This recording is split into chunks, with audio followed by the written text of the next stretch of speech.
Mr. Speaker, the process for considering our first bill of the 118th Congress reflects our commitment to Americans and an open legislative process. Congresswoman Michelle Steele and I first introduced this bill in September. Members were given more than 72 hours notice prior to today's consideration. 72 hours is more than enough time for members to review this bill. In fact, it's 2 pages long and covers only one topic. If members wish to vote on this bill, they must be present in the House chamber because proxy voting is no longer an option. Now let's focus on what this bill does. It repeals the vast majority of the Internal Revenue Service funding Democrats enacted last year in order to pay for their Green New Deal. The primary purpose of that funding is hiring more auditors and support staff to vastly expand IRS's audit capacity, and not just audits on wealthy Americans. With that expanded capacity, IRS can bring in more revenue by auditing more middle and lower income families and more small businesses.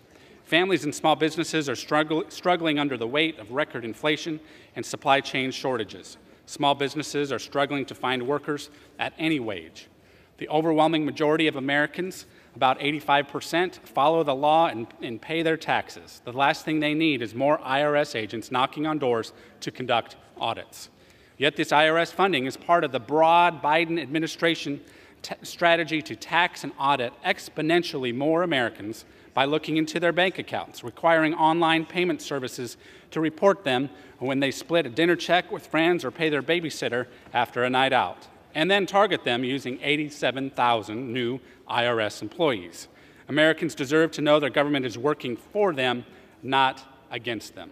Today, Mr. Speaker, you are going to hear Democrats claim there really won't be 87,000 new IRS employees. In order, please take your conversations elsewhere. The gentleman may resume. I imagine they'll say that new employees aren't going to target middle-class families and small businesses and that Republicans don't care about IRS's customer service failings. Let's focus on the facts. When a federal agency hires a new employee to replace one who retires, it does not increase the agency's headcount.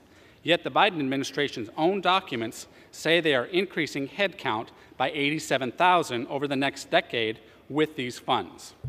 Secretary Yellen's own instructions to IRS stated audit rates of families earning less than $400,000 should continue to be audited at historically similar rates. Under those instructions, 9 out of every 10 new audits can target families earning less than $400,000. And because Republicans are committed to delivering a government that is accountable, this bill retains funding for customer service and IT modernization at IRS, despite the fact these accounts would be more appropriately addressed through regular appropriations to ensure IRS has the resources to make much-needed improvement to taxpayer services. Mr. Speaker, there are numerous reasons to support this bill. It protects families and small businesses. It ensures agencies are funded appropriately. Most importantly, it stops autopilot funding for an out-of-control government agency that is perhaps most in need of reform. IRS needs to fix its customer service and return processing problems, not focus on auditing families and small businesses. Americans want an IRS that works for them, not against them. This bill is a great first step in that direction, and I reserve the balance of my time. The gentleman reserves. The gentleman from Massachusetts.